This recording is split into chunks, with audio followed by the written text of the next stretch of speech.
Hi good morning. അപ്പോൾ ഇന്നത്തെ നമ്മുടെ റെസിപ്പി എന്താണെന്ന് നിങ്ങൾക്ക് എല്ലാവർക്കും കണ്ടപ്പോൾ തന്നെ മനസ്സിലായിട്ടുണ്ടല്ലോ. ഒരു നാടൻ ഒഴിച്ചുകറി തന്നെയാണ് നമ്മുടെ ചീരയും ചെറുപയറും ചേർത്തിട്ടുള്ള ഒഴിച്ചുകറി.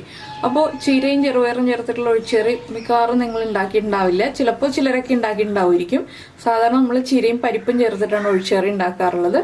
അപ്പോൾ ഇതുപോലെ ചീരയും ചെറുപയറും ചേർത്തിട്ടൊന്ന് ഒഴിച്ചുകറി ഉണ്ടാക്കി നോക്കൂ കേട്ടോ. നല്ല ടേസ്റ്റാണ്. അപ്പോൾ എങ്ങനെയാണ് നമുക്ക് ഈ കറി തയ്യാറാക്കുന്നതെന്ന് നോക്കാം. അപ്പോൾ നമുക്ക് നമ്മുടെ ഇൻഗ്രീഡിയൻസ് നോക്കാം. നമ്മളിപ്പോൾ ഒരു കെട്ട് ചീര എടുത്തിട്ടുണ്ട്. അതിലേക്കായിട്ട് 1/2 കപ്പ് ചെറുപയർ വെള്ളത്തിൽ സോക്ക് ചെയ്തെടുത്തിട്ടുണ്ട്.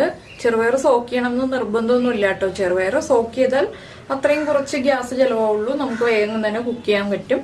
പിന്നെ നമുക്ക് വേണ്ടത് തേങ്ങ ചിരവിയത്, പിന്നെ ഇതിലേക്ക് വേണ്ടത് ഉള്ളി പച്ചമുളകൊക്കെയാണ്. അപ്പോൾ ആദ്യം നമുക്ക് ഈ ചെറുപയറൊന്ന് കുക്ക് ചെയ്തെടുക്കാം. ചെറുപയർ കുക്കായി വരാൻ ഒരു 4 വിസിൽ വരുന്നത് വരെ ടൈം എടുക്കും. അപ്പോൾ അതുകൊണ്ട്